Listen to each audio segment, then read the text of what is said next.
Setelah Samuel menjadi tua, diangkatnyalah anak-anaknya laki-laki menjadi hakim atas orang Israel. Nama anaknya yang sulung ialah Yoel, dan nama anaknya yang kedua ialah Abia. Keduanya menjadi hakim di Beersheba. Tetapi anak-anaknya itu tidak hidup seperti ayahnya. Mereka mengejar laba, menerima suap, dan memutarbalikkan keadilan. Sebab itu berkumpullah semua tua-tua Israel. Mereka datang kepada Samuel di Rama dan berkata kepadanya, "Engkau sudah tua, dan anak-anakmu tidak hidup seperti engkau. Maka angkatlah sekarang seorang raja atas kami untuk memerintah kami, seperti pada segala bangsa-bangsa lain." Waktu mereka berkata, "Berikanlah kepada kami seorang raja untuk memerintah kami." perkataan itu mengesalkan Samuel. Maka berdoalah Samuel kepada Tuhan. Tuhan berfirman kepada Samuel, "Dengarkanlah perkataan bangsa itu dalam segala hal yang dikatakan mereka kepadamu. Sebab bukan engkau yang mereka tolak, tetapi akulah yang mereka tolak, supaya jangan aku menjadi raja atas mereka. Tepat seperti yang dilakukan mereka kepadaku, sejak hari aku menuntun mereka keluar dari Mesir, sampai hari ini, yakni meninggalkan daku dan beribadah kepada Allah lain. Demikianlah juga dilakukan mereka kepadamu. Oleh sebab itu dengarkanlah permintaan mereka. Hanya peringatkanlah mereka dengan sungguh-sungguh, dan beritahukanlah kepada mereka apa yang menjadi hak raja yang akan memerintah mereka." Dan Samuel menyampaikan segala firman Tuhan kepada bangsa itu, yang meminta seorang raja kepadanya. Katanya, "Inilah yang menjadi hak raja yang akan memerintah kamu itu.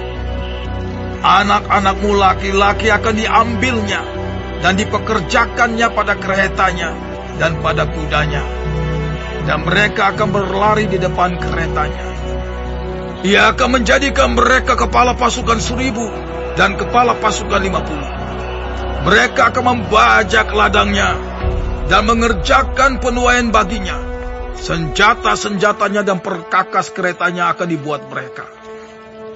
Anak-anakmu perempuan akan diambilnya sebagai juru campur rempah-rempah, juru masak dan juru makanan. Selanjutnya, dari ladangmu, kebun anggurmu, dan hasil kebun itu akan diambilnya yang baik, dan akan diberikannya kepada pegawai-pegawainya. Dari gandummu, dari hasil kebun anggurmu, akan diambilnya 1/10, dan akan diberikannya kepada pegawai-pegawai istananya, dan kepada pegawai-pegawainya yang lain. Budak-budakmu laki-laki, dan budak-budakmu perempuan, ternakmu yang terbaik, dan keledai-keledaimu akan diambilnya, dan dipakainya untuk pekerjaannya. Dari kambing dombamu akan diambilnya 1/10, dan kamu sendiri akan menjadi budaknya. Pada waktu itu kamu akan berteriak karena rajamu yang kamu pilih itu. Tetapi Tuhan tidak akan menjawab kamu pada waktu itu." Tetapi bangsa itu menolak mendengarkan perkataan Samuel. Dan mereka berkata, "Tidak, harus ada raja atas kami. Maka kami pun akan sama seperti segala bangsa-bangsa lain. Raja kami akan menghakimi kami dan memimpin kami dalam perang."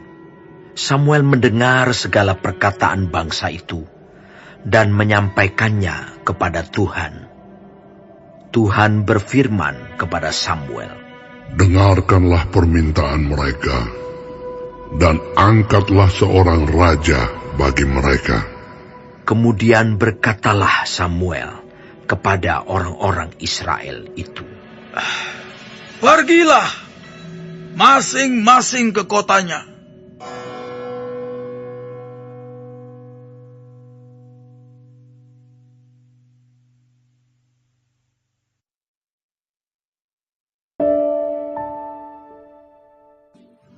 Shalom semua jemaat Tuhan, kembali kita di dalam pendalaman Alkitab Clear Sight. Sekarang kita sudah memasuki kitab 1 Samuel 8. Tuhan Yesus memberkati. Pasal ini menandai peralihan besar dalam sejarah bangsa Israel. Dari bangsa yang dipimpin langsung oleh Tuhan atau teokrasi, menjadi bangsa yang ingin memiliki raja manusia, yaitu monarki.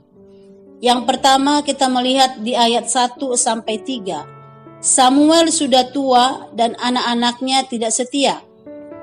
Samuel mengangkat dua anaknya, Yoel dan Abia, menjadi hakim di Betseba. Namun mereka tidak hidup seperti ayahnya. Mereka mengejar suap, membelokkan keadilan, dan mempermalukan jabatan yang kudus. Ini menjadi salah satu alasan bangsa Israel kehilangan kepercayaan pada sistem kepemimpinan rohani. Yang kedua, di ayat 4-5, bangsa Israel meminta raja. Seluruh tua-tua Israel datang kepada Samuel dan berkata, "Angkatlah seorang raja atas kami untuk memerintah kami, seperti segala bangsa lain." Permintaan ini menyedihkan hati Samuel, karena inti keinginan mereka bukan sekedar raja, tetapi ingin menjadi seperti bangsa-bangsa lain. Artinya, mereka tidak lagi ingin dipimpin langsung oleh Tuhan. Yang ketiga, di ayat 6-9, Samuel membawa permintaan itu kepada Tuhan. Samuel tidak langsung marah atau menolak, melainkan berdoa kepada Tuhan. Tuhan menjawab, "Dengarkanlah perkataan bangsa itu, sebab bukan engkau yang mereka tolak, tetapi aku yang mereka tolak, supaya jangan aku menjadi raja atas mereka." Tuhan memahami hati mereka yang keras, tetapi Ia mengizinkan mereka belajar melalui pengalaman.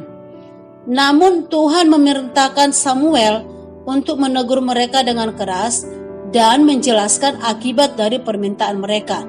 Yang keempat, di ayat 10-18, Samuel menjelaskan bahaya punya raja manusia. Samuel menegaskan, raja akan mengambil anak-anakmu untuk menjadi tentara dan pelayannya. Raja akan mengambil ladang, kebun anggur, dan hasil tanahmu. Raja akan memungut pajak dan menindas rakyatnya. Akhirnya kamu akan menjadi budak bagi rajamu sendiri. Namun bangsa itu tidak mau mendengar. Mereka berkata tegas, "Tidak, kami mau mempunyai seorang raja yang memerintah kami." Hati mereka tertutup oleh keinginan duniawi dan iri terhadap bangsa lain. Yang kelima, di dalam ayat 19-22, Tuhan mengizinkan permintaan mereka. Tuhan berkata kepada Samuel, "Dengarkanlah perkataan mereka dan angkatlah seorang raja bagi mereka." Samuel pun mengirim mereka pulang ke setiap kota mereka. Peristiwa ini membuka jalan bagi munculnya raja pertama Israel, yaitu Saul, di pasal-pasal yang akan kita pelajari berikutnya. Pelajaran iman dari kitab 1 Samuel 8 ini. Jangan iri dengan cara dunia. Tuhan punya cara sendiri untuk memimpin hidup kita. Permintaan yang tidak sesuai dengan kehendak Tuhan bisa dikabulkan sebagai pelajaran, tetapi tidak semua yang kita inginkan baik bagi kita. Pemimpin manusia terbatas, tetapi Tuhan sempurna.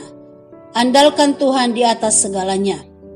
Doa adalah respon terbaik ketika hati kecewa. Seperti Samuel, membawa semua pergumulan kepada Tuhan. Sebagai kata penguatan kepada kita di pasal ini, mungkin saat ini kita juga seperti bangsa Israel, menunggu sesuatu dari Tuhan, tapi mulai lelah menanti, dan mulai berpikir mungkin jalan lain lebih cepat. Namun ingatlah, tidak semua yang kelihatan baik berasal dari Tuhan, dan tidak semua yang lambat berarti Tuhan diam. Terkadang Tuhan menunda karena Ia sedang melindungi diri kita dari sesuatu yang tidak baik. Jangan memilih raja selain Tuhan, baik itu manusia, ambisi, kekayaan, atau kehendak sendiri. Biarlah Tuhan tetap menjadi Raja atas hidup kita, sebab hanya di bawah pemerintahannya ada damai, keadilan, dan kemenangan sejati. Mazmur 33 ayat 12 berkata, "Berbahagialah bangsa yang Allahnya ialah Tuhan." Karena itu, Bapak Ibu yang dikasihi oleh Tuhan, kita bersyukur memiliki Tuhan yang senantiasa berdaulat dalam hidup kita. Amin. Tuhan Yesus memberkati.